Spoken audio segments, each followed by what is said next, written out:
Hello guys, this is Heroes on Fire, Heroes of the Storm tournament that I'm going to be casting with my esteemed co-host, Critical. Hello, everyone. Yeah, so as you can see I've got the brackets up here. We're going to have our first match, which is Twisted Fusion versus Dominaticus eSports. Now, because they've sent me their draft screen and their games, we're just going to cast them how they are. So moving on, we'll get straight into the draft. Now, here you can see it is just a screenshot of what I ended up with. However, Mhm. I do know that Dominaticus eSports had the first ban and thus first pick. So what do you think of the ban on Stitches? Now, it's unusual to see Stitches banned first. I mean, he's banned. Everyone Yeah, knows he's almost banned every all game. of the time. But banning him first is unusual because usually what you want to do is ban anything else at all because then you force the team that's going second to ban Stitches. Otherwise, you get to pick him. Yeah. So it is unusual to see him banned out first. Um, Maybe they don't have a strong Stitches player. Maybe that's not their play style. Ban on a Um, Zeratul for Team Twisted Fusion. Maybe they just don't like playing against Zeratul. As I mean, he's a solid ban. He's not the most common one, but yeah, I can see why as well because looking at the rest of their picks, they've they picked didn't a know they've that picked, yet though. no, but Fusion know what their idea is Yeah. for the rest of what they want to pick, and they've picked up a Nubarak, and a Nubarak is a very divey hero. You don't get to dance around doing whatever you fancy. You dive in, you get stuck in, and Zeratul can be very strong at shutting down that kind of game plan. Yeah. Because when someone dives into the middle of your team and your Zeratul just void prisms the rest, and then you kill the guy that dived in, it can cause some Yeah. problems. So Um, then Dominaticus went into their first pick of a first pick Muradin by himself. That's interesting. I mean, obviously, without Stitches, you really only have a couple good warriors, a couple good tanks to absorb all the damage, but normally the default is Arthas. Indeed, and Arthas was, obviously since its first pick and he wasn't banned, he was still in the hero pool at that point, and Yeah. so were at the moment. I mean, it's very debatable after the drop off after Arthas and Stitches. It's very debatable what the next top tier warriors at that point are. However, Muradin has definitely sort of fallen off a bit recently. We're starting to see less of him. You tend to see ETC even picked up more than he I is. feel like a very early Muradin pick or very early lineup that has some way of disabling people easily is a good way to say pick Nazebo, it's not going to work out well for you, so that you're kind of forcing your opponent to have to think where their damage is going to come from. And then Maybe going that's what straight it into is. that, Fusion just then first picked their Vala in combination with the Brightwing. I mean, obviously Brightwing, fantastic support, but normally you'll go for support a little bit later on. Vala, you normally see first pick very, very often because she is one of the strongest ranged assassins at the moment. Yeah, no surprise there at all. Yeah. Then Dominaticus, in response, picked up the Tychus Uther. Uther just the other primarily primary support with Brightwing, and then Tychus again another solid range DPS. And I'm obviously disappointed to see that they then pick up Thrall as opposed to my personal favourite of all time, Kerrigan. But Thrall's a good hero, See, so because I'm Kerrigan not going to and slate them for Arthas that. were both in the pool, and Fusion instead went with Tassadar and Arthas. So they could have had that combo. Yes, the combo works best with Uther, but then they picked up their what appears to be not their primary tank as the Arthas, because they did eventually go for that Anubarak. Dominaticus then, like you say, they picked up the Thrall and the Rainer, both just solid assassins, do a lot of damage, quite high priority at the moment. And then that final pick from Team Fusion, which was an odd one. You don't really see a Nubarak anymore. You don't. He's generally considered to be a lot. Well, he is a lot worse than he used to be, and a lot of people take that to mean that he's now not viable. However, I can definitely see how, in a composition where he isn't expected to be your big damage soaking, stand in the front line tank, I can see how he could find a spot. He has a similar issue though, where with Tyrael now as well, they both dive in, but Anubrak no longer has rewind, so he can't just dive back Hmm. out again and be completely fine. And Tyrael no longer can take resurgence. Not that he generally did, but that was an option for him, wasn't it? So you can't just dive in and then be back in the fight after you die, or be able to get out the fight particularly easily.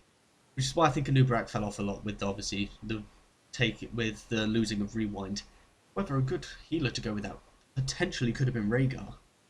It's also interesting to see because they've got the Tassadar, they also have more than one healer's worth of Yeah, healing no, that is capability. a good point. We'll have to So see maybe whether or that's not the enough. Brightwing would pick up Emerald Wind then, since obviously it's a big disengage and damage ability. However, maybe that just at the extra heals the Nubarak. Then again, They're a they are very running a double warrior line. it's definitely an aggressive team lineup. So I could see Blink Heal coming up here rather than Emerald Wind. Yeah. But Okay, so we'll have to see. now that the draft's out of the way, let's get into the game. Hello and welcome to the first match of Heroes on Fire. Okay, so I'm going to quickly introduce the blue team, which is Dominaticus. We're going to have Delero Alex, who I'm going to nickname Alex, on the Reyna, ODK on the Uther. We have Tobsus on the Thrall, or Tobsus. Erenth is on the Muradin, and CJ is on that Tychus. And then over on the red side, in Twisted Fusion, we have Zafman on the Brightwing. On the Vala, we have, it is not letting me click on it, Azuls. And then on Arthas, we have Jamaru, Tastar is being played by Weezer, and finally a Nubarak by Varakai. Yes, okay, so as we can see here, they're just taking the watchtowers. Zafman taking his, and Thrall going up to take Dominaticus's. And then we've got quite a gathering of red players over in the mid lane. Looks like they're trying to set up quite an aggressive first blood. Possibly before the creeps even meet. Which would be unfortunate for the Thrall since he has no escape. There you go, he's venturing out. Tastar popped Oracle, see if there's any heroes. See, and then Arthas runs in from the top. He hits his Howling Blast, there's a follow-up stun from the Anubarak, and it's an easy kill. No problems whatsoever. Fast lane advantage secured for Twisted Nice. Fusion. Now, interestingly, they've got 3 heroes up top. They've got the Muradin with all of his health regen, and then 2, relatively good at pushing heroes with the Reyna, and the Tychus just got good sustained damage. What do you think of that? I'd have thought it should be pretty easy for them to push this lane in. And although Arthas is pretty tough to kill, I don't think he's going to be able to do much to push the lanes back. However, having said that, down the bottom, we see 3 people for Twisted Fusion pushing in, and Uther is probably even worse for trying to push that lane back. So I think this one's going to push in very, very quickly. Speaking of the top lane pushing in, they have now swapped the Arthas and the Tassadar around, and Tassadar's a lot better at counter pushing, so the Sonic Storm takes out full creep waves, very little risk to the Tassadar himself. I think that's a good idea as well, especially since I think Arthas has a better matchup mid against the Thrall. Yeah, both have a lot of sustain. Thrall's not as tanky, but he heals more, so it'll be quite slow, headbutting each other. We already have a tower down bottom, so this push is going forward as expected. They're about to get a second. This is going to start to build up quite an experience advantage early on, especially with the first blood that they secured so fast. Definitely. We just see that Twisted Fusion has hit level 4, so see the talents they get. Brightwing going for the shield. Vala's obviously going for that multi-shot build. Arthas takes the Envenom as you'd expect. Tastar going for Healing Water, going into that kind of pseudo-support. And the Anubarak increasing his burrow charge range we can initiate from further away. All makes sense, really. And then we've got, building on this this push that they've got top lane, the Muradin has taken Sledgehammer, so he's going to be annihilating that tower ammo. Nice, nice. Uther again taking Protective Shield, just those burst heals, very, very nice. Thrall with Envenom there. The usual Reyna build. The standard cookie cutter that we see almost all of the time. Give me more into advanced optics. Now CJ on the Tychus isn't really going for a grenade build. This is quite popular, but overkill will definitely be useful. Blocking down heroes like Vala. Oh, and Vala comes in from a bush up the top lane. They're looking to take a fight here. Nubarak goes in, stuns two again, and they pick up an easy kill on the Tychus. Not bad at all. Delera Alex being okay. His heal did pop, so he's going to have to go back to base. The first tribute spawning bottom. Interesting to see the blue Dominaticus have pretty much decided to just completely give this one up. They're not even making any attempts to rotate to it. They were 2 heroes down, and Brightwing's sustain heal not requiring any mana to use just meant that everyone could be topped up whenever was necessary. And these first few tributes, when people are at 0-0 and the curse isn't coming too soon, they don't matter enormously. So I think that's a good decision. Now, I would like to see what Storm ability, what ultimate Vala takes, since I think Strafe would be kind of risky because of the Muradin and the Thrall being able to interrupt that very easily. Plus Tiger's the not knockback, going for the grenade build. Tychus. Yeah. And also Reyna has a knockback as well, so actually 4 out of the 5 heroes have the capability to interrupt that And strafe. Uther has a stun, so all 5 of them actually have a way of interrupting it with the Divine Storm and his stun. And Get the name now. it's worth noting as well that the extra lockdown from Rain of Vengeance is going to be really important in shutting down that Thrall, because he is a hero where if you leave him alone to deal damage, he does a lot of it, and you won't kill him. Arthur's taking the hard camp for Twisted Fusion. Oh, now Dominaticus might have a better chance to take this tribute since it has spawned on their side of the map. So it'll be interesting to see whether or not they decide to go for that one. But at the moment, it doesn't look like they are. They're just trying to push hard top, looking to take a fort. And Twisted Fusion are just going to pick this one up pretty easily as well. Now, I'd like to bring attention to Zafman's level 7 talent choice in the Gust of Healing. I think that's particularly clever of him at this point, since a lot of Dominaticus eSports is a big chunk of burst. I mean, the Tychus does a lot of sustain, especially not being the grenade build. He doesn't have too much instant damage. But hang on, fight happening top. Okay, they're looking to take something here. There's a Howling Blast hit on the already low health Raider. That was not hard to pick up at all, but the other two just get away. First aid from the Tychus to stop him taking too much damage, and Muradin doesn't die, unless you put way too much effort into it. Yeah, and as I was saying with the Brightwing, the Gust of Healing is very good since the rain is burst damage. Plus that Thrall heavy hitting burst damage is nice to be able to heal up very, very quickly, regardless of what ultimate Zafman ends up taking, which was the Emerald Wind. I can imagine Twisted Fusion are looking to push something or take a fight here before the other team hits level 10, but it doesn't look like they're in the position to do so, so that advantage is going to get evened out very quickly, unfortunately for them. Yeah, missed that kill top on the Tychus, I'm afraid. Sorry about that. I'll have to keep a keen eye out. I imagine it's going to be very, very difficult for Dominaticus to try and contest this third tribute, because now not only do they have a level disadvantage, but it's obvious that all of Twisted Fusion are going to rotate to it, because they only need this one in order to get a curse. And unfortunately for Dominaticus, it is Army spawning. of the Dead has been popped, so they're committing to a fight now. They're all jumping in on Arthur's. Maybe not the best decision, but the Sundering splits the team in half. They manage to catch the Brightwing, almost, but he just keeps himself alive. They dive in. Arthur's gets low, but he always does, and he comes right back. They're focusing down Uther. He goes down, but he is still in the fight for now. Looking good for Twisted Fusion, but it's 3 for 1 so far. This is not looking good at all. Alex did manage to rotate round and pick up the Brightwing in the end, but it's going to cost him his life since he was away from his team. With the stun on that Rainer, it looks like he's going to go down as well. Will they get the Tychus? Not quite, unless he decides to stick around a bit too long, which I think he might have done. If they hit the Howling Blast here, I imagine that's the end of him, but he doesn't have enough mana. Brightwing's come back in. Away. Tychus is just sat there.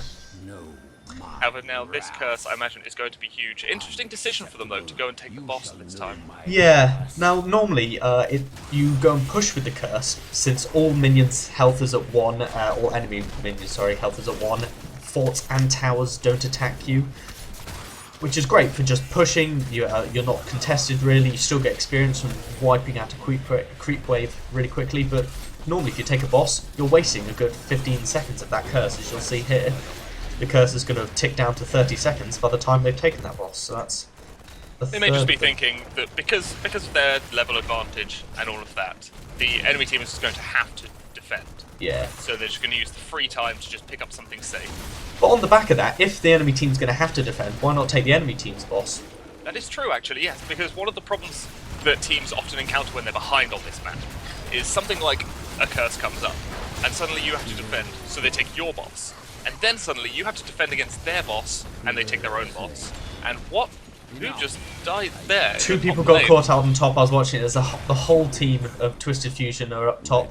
Muradin almost managed to jump over this little brush line here, but he got killed mid-leap. So unfortunately, Rainer got killed very, very quickly. Unfortunately, caught out of position there. With 2 people down, there's no way they can defend against this push now. That boss is doing unbelievable amounts of work, and I would be very surprised if they don't get this keep. Depending on how much health the boss still has after this keep, they could even threaten the core, put some damage on it. They could at least put the enemy team in a position where they have to put everything into defending. But Arthur's got very low there. He almost went down, but Anubarak dives in. That Rain Avenger's hitting on 3. The Muradin's very, very, very low. Uther gets caught out in the middle. The Emerald Wind to push everyone back so they can just continue to finish off that tower and then back out. The only slightly low hero at that point was the Anubarak, but the Brightwing's Gust of Healing able to keep him sufficiently alive. It was very well executed there. The Thralls what's it called, Sundering. Well, there was a small bonus to Dominaticus. Meanwhile, Knights have gotten the tower in mid lane. Yes. That's something starting to put some pressure on them there. And the top fort is very low, so I wouldn't be surprised if we see somebody go and try to backdoor that at some point to pick up that small experience gain. Dominaticus moving towards their boss now. Sundering and Commander Odin were not used. Commandeer Odin, sorry. Were not used in that last team fight. So we've got Avatar has just come back up now, and the only one, if they decide to contest this boss, but it doesn't look like they're aware of it, the only ultimate they would have available is Emerald Wind, which seems to always be off cooldown. only that 60-second cooldown, 1 minute, and then it's back up. Now Twisted Fusion do have a talent advantage at this point. They've got the level 16 talents. We'll see Critter Eyes taken by Zafran on the Brightwing. Blood for Blood on the Vala with her multi-shot build. And of course we do see Rain of Vengeance out of Vala in the end, as we were saying about earlier. Yeah. That is the one they decided to go for. Every single hero on Dominaticus could interrupt her strafe, so it was very good. That extra lockdown, like you said, for dealing with the Thrall. I am interested to see the Burning Rage on the Anubarak over on Twisted Fusion. This is unusual. You tend to see the, I want to say it's called Chitinous Plating, the increased shield. Muradin almost getting caught out. Oh, he got hit by the Howling Blast there. And he'll just walk away. Rain of Vengeance was Rain wasted. of Vengeance. That's unfortunate for them. But I think it's safe to say that they're in a dominating enough position that it's not going to cause them too much issues. Rain of Vengeance, they kind of guaranteed the tribute anyway, so you can look at it as using one ulti. That is very true. And they managed to pick off the Muradin there. He did not quite back far enough, stuck around a little bit too long. Something that could often happen. As somebody who's played with Muradin a fair amount, sometimes you do get a bit overconfident with your ability to not take damage. And again, they've taken the Dominaticus's Siege Giants up top, and they'll just rotate and take this middle fort for that extra burst of experience. Twisted Fusion are looking strong in this first game. Best of 3. All 3 forts are now down on the side of Dominaticus. Their top lane is going to be continuously pushing in because they have got the keep down, and so there will be catapults spawning in there. So they're going to have to keep paying attention to that lane, which just gives that extra map control over to Twisted Fusion. We are blessed, keeping some of Dominaticus back towards their base at all times. Looks like he could be in a bad position though. Oh, it looks like he's been caught out and just absolutely destroyed. He got easily burst down. He's not an easy hero to burst a lot of the time. Interestingly, Weasel on the Tassadar took Shrink Ray, which is why the Uther couldn't even sprint out. Shrink Ray slowing him down and just keeping him where he needed to be for the kill. Oh, Sundering, the Sundering almost so close to saving the Rainer. It was a valiant effort. Yeah, and with that momentum on Thrall, it'll be up again soon enough anyway. The Envenom from Arthas was enough to keep him ticked down, plus all those little nukes. I think this has been... Have we had 1 or 2 curses so far? We've had 1 curse so far. This is the 5th tribute to Spawn. The 5th tribute on the side of Twisted Fusion. They've got every single one to rotate up to their boss now. Yeah. And this is, as we were saying, this is the problem. Once you get down a few buildings and like the map control really goes to the side of your opponent, you can see how like Dominaticus is locked inside their half of the map. They keep having to defend all of their lanes because they're very hesitantly. All of the mercs. They're even hesitantly going towards their watchtower, just because they're so worried about getting caught out. ODK eventually mans up and takes it. So we have seen earlier this game. Somebody's decided, I'll go to the watchtower, and it doesn't quite work out for them. You wouldn't think that's the riskiest of plays, but when you're in a troubling position, it can certainly happen. They did only see Varakai there. Ooh, it's possible they might be able to get a pick-up on the Anubarak. They go in on him, but he dives away. The rest of the team is here to back him up. There is a polymorph on the Uther to stop him healing, but he's out of it. The Divine Storm, Emerald Wind to split them apart. Uther goes down. Rain of Vengeance catches 2. I imagine that's the end of the Muradin. Yes, it is. And Rainer is going to go down as well. There is just Tychus left alive, but I don't think he is going to I don't think CJ is going to be able to walk out of this. Interestingly, if you are frozen or rooted inside the Odin, when the Odin dies, you are still frozen or rooted, as the Tychus himself. Meanwhile, the boss is just hammering at the core. Oh, and this will be good game. Wheeze on the Tassadar has gone to take the last tribute to curse them again. Not that it's needed. Because, you know, just in case. All 5 dead. Only the support of Twisted Fusion, the casualty of that fight. And that is GG. It was a good game to Twisted Fusion, the victor of Game 1 in this first series. I'm looking forward to seeing what Game 2 brings. Yes, very, very well played. New Barak pick worked out for them.